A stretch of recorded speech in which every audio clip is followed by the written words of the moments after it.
앞부분 한번 말씀하셨긴 했는데, 슬슬 이제 어떤, 비관론 같은 경우가 이제 영상도 많이 나오고, 어떤 더 과감하게 폭락론, 이런 얘기까지 나오고 있거든요. 그래서 이러한 그 자산시장 흐름이나 경제 상황이나 전반적인 흐름에 대해서 전문님 어떻게 생각하고 계시는지.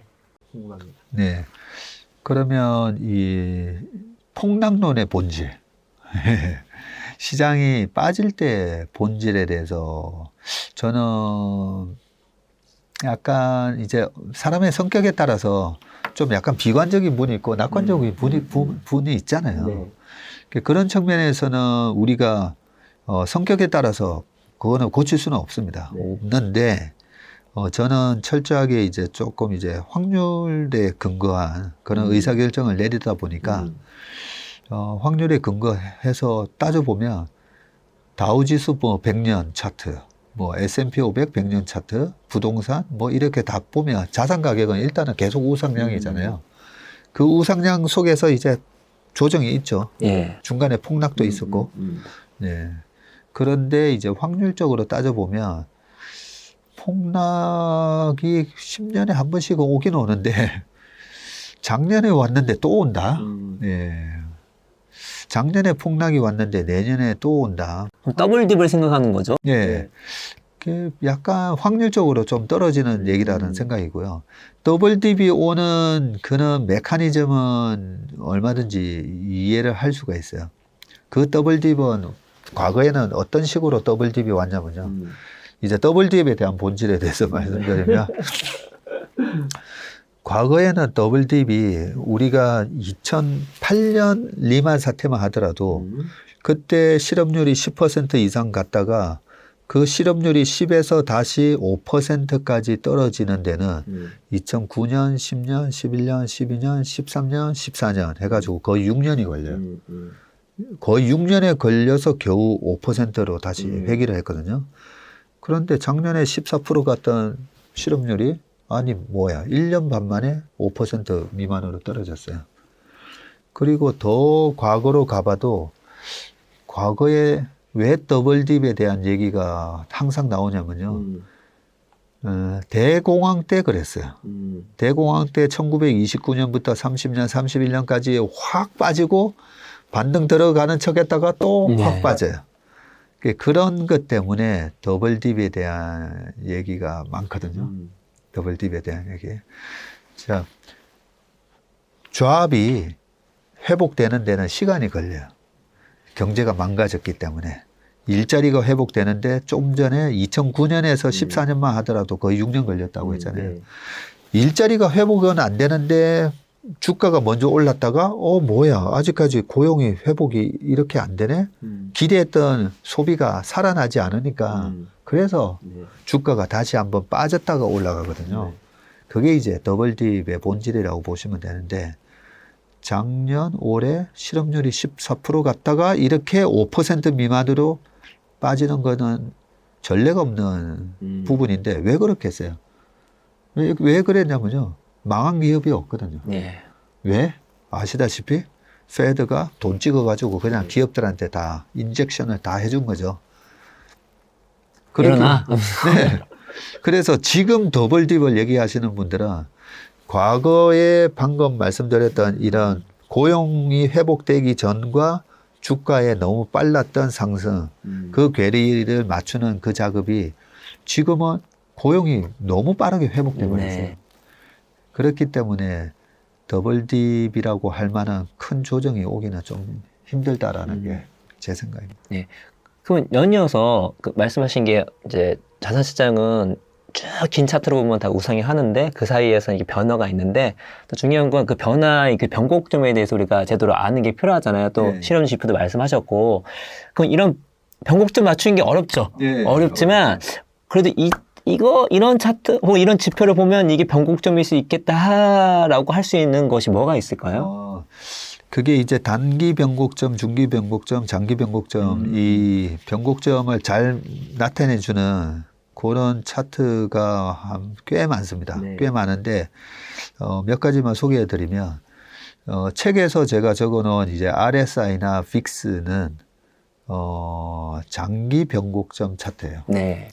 거기 보면 이제 제가 책에는 이제 주봉상의 RSI가 30 이하로 떨어졌을 때는 강력한 매수 신호가 되거든요. 네. 근데 지금 시장이 되게 지지부진하잖아요. 네. 지지부진한데 아직까지도 RSI는 한 40밖에 안 돼요. 30 미만으로 떨어져야지 강력한 매수 찬스인데 좀 애매한 부분이 있고요. 단기 변곡점을 또 아주 잘 나타내주는 지수는 책에는 설명을 안 해놨는데요. 풋콜 레이쇼라고 있어요. 풋옵션, 콜옵션은 들어보셨잖아요. 그죠? 네. 풋옵션은 떨어질 때 내가 2만 원짜리 풋옵션을 사면 그 주가가 10,000원으로 떨어져도 나는 2만 원에 팔 수 있는 권리가 되는 거죠. 네. 그러면 시장이 폭락한다라고 생각하면 풋옵션 매수자가 늘어나겠죠. 네. 그런데 많은 사람들이 풋옵션을 살 때는 오히려 그게 또 바닥이에요. 예, 대중들의 쏠림 현상을 말해주기 때문에. 그래서 풋옵션이 콜옵션 대비해서 거의 1.5배 이상 한 5일 이상 연속 풋옵션에 쏠려 있을 때는 그러면 거의 시장이 기가 막히게 또 반등이 들어가요. 그게 이제 제가 이제 선물 단기 트레이딩을 예전에 오래 하다 보니까 이런 노하우를 갖고 있는 말씀은 들으면 되게 시장이 잔인하네요.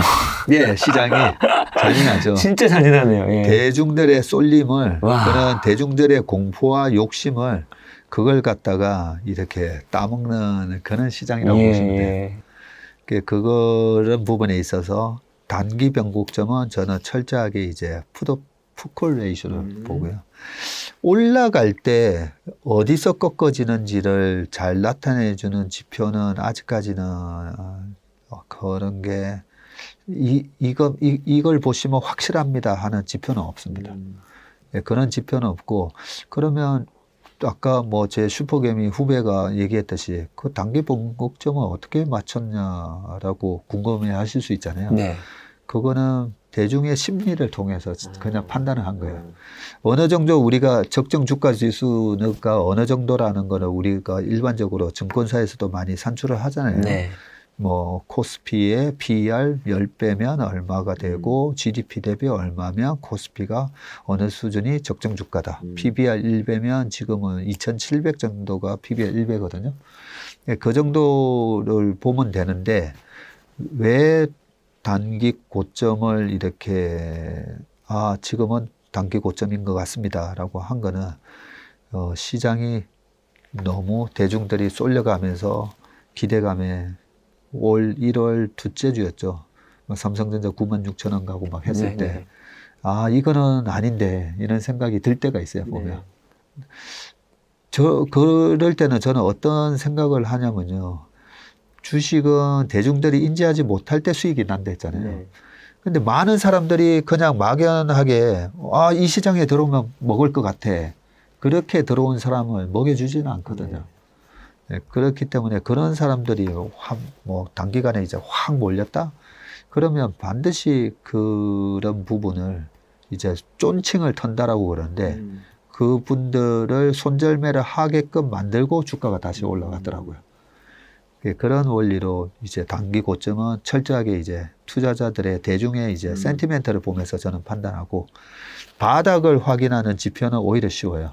사람들이 공포에 더 민감하게 반응을 하거든요.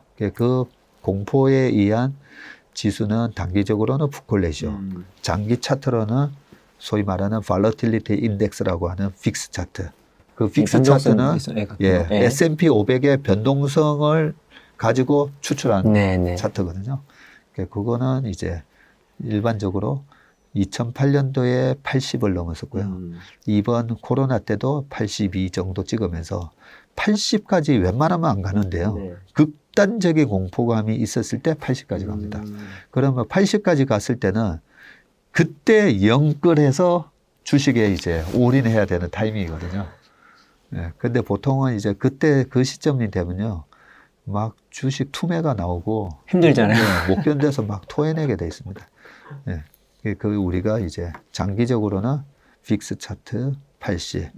근데 약간 중기적으로는 저는 픽스 차트가 40 근처만 오면 일단 약간 매수 찬스로. 그렇습니다.